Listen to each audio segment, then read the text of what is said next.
guys, this is Nicole and welcome back to my channel. If you're new here, please don't forget to hit the subscribe button below and kindly click the notification bell beside it to get notified every time I post a new video. So today guys, I decided to share and to show you how I do my everyday / office makeup look. Since yung everyday makeup ko is pinost ko pa siya I think November 2016. So, ang tagal ko na hindi nakapag-update. And marami na akong products na bagong ginagamit. So, ayoko na patagalin tong intro na to guys. So, let's go ahead and jump right into the video. Nag-apply na ako ng moisturizer and primer. Gamitin nyo na lang kung ano yung lagi nyo ginagamit. And then, proceed na ako agad with my concealer. So, yung ginagamit kong concealer is yung Maybelline Fit Me. Bali, nagbago yung shade ko. Ang shade ko ngayon is 35. Before, ang shade ko is medium. So, medyo naging tan kasi ako. So, kaya kailangan ko ng ibang shade. And then, of course, my Maybelline Instant Age Rewind in the shade medium. So, apply ko lang to sa under eye area, of course. And then, medyo nagkaka-pimples ako ngayon sa forehead and sa kilay na part. Kasi ganun ako kapag nagpapatread ako ng eyebrows. Siguro kasi hindi sana yung skin ko na ganun.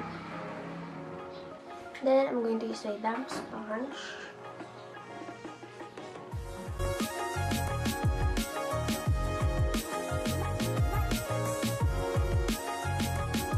By the way guys, meron akong updated eyebrow routine sa channel ko. So, kaya meron na ako agad kilay kasi meron naman na akong ganong video. So, ilalagay ko na lang yung link sa description box. And then next, I'm going to use itong Instant Age Rewind. Ilalagay ko lang siya dito. Diyan lang. Hindi na ako naglalagay sa ibang area. Ang ginagawa ko, hinahayaan ko lang muna nandyan yung concealer ko. And then, magpa-powder na ako ng face. Saramit ko pa rin is ito, Loreal Infallible Pro Matte. Nilagay ko lang siya sa forehead kasi hindi naman ako maglalagay ng concealer dyan. So, okay lang sa akin kahit kita pa yung veins sa face ko kasi para mas natural lang. Siyempre sa office, ayoko naman mag-full glam, diba? As in full coverage, everything.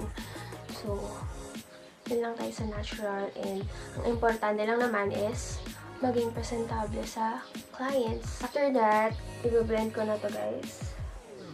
Next, I'm going to use my Coty Airspun in the shade Naturally Neutral. So, i-bake ko yung face ko. Ito lang ginagawa ko, moms. Ko lang yung powder puff. And then, i-bake ko yung buong mukha ko. Again, kung oily skin kayo, try nyo tong technique na to para mas tumagal yung makeup plus hindi kayo madaling mag-oil up. So, habang hinihintay kong mag-set yung powder sa face ko, I'm going to use my Colourpop Double Entendre palette. I'm not sure kung tama ba yung pag-pronounce ko, pero locked and loaded sa eyelids ko.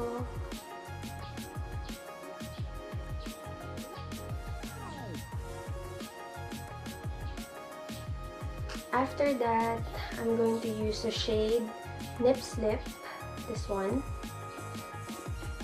Usually, for everyday or office na makeup, isang shade lang yung ginagamit ko.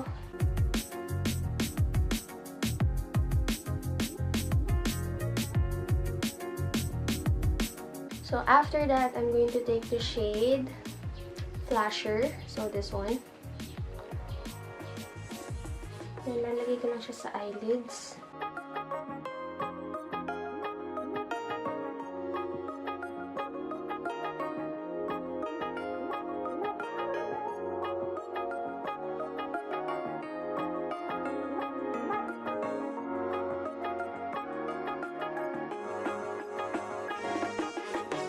Yung minimal lang nun sa eyeshadow, guys, ha.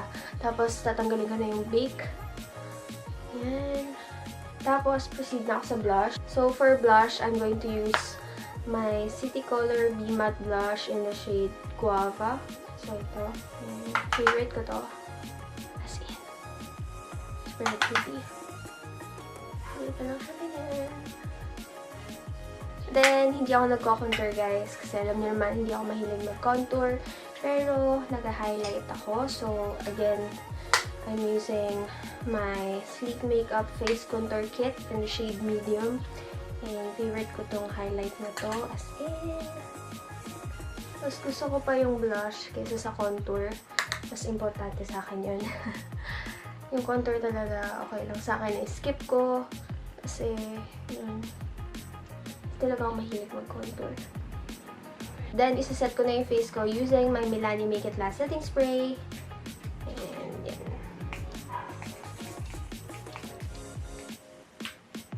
For mascara, I'm going to use my Heroine Make Long and Curl Mascara. So, of course, alam niyo naman, favorite ko to. Curl ko lang yung lashes ko.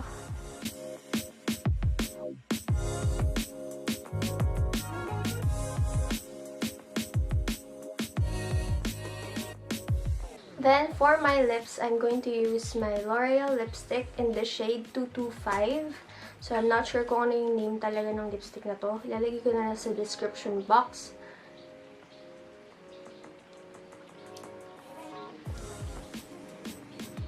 I almost forgot my inner corner highlight.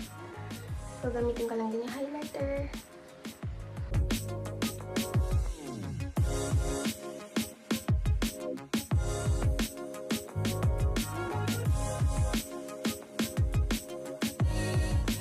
So that completes this video, guys. Thank you so much for watching. And actually, nagbabago lang sa look na to is yung eyeshadow and then yung lipstick and then the rest, the same na yan. Sometimes nag-highlight ako, sometimes hindi. So, depende. Pero of course, yung blush, hindi ko yung kinakalimutan. So yeah, I hope nag-enjoy kayo. And I'll see you guys on my next video. Bye!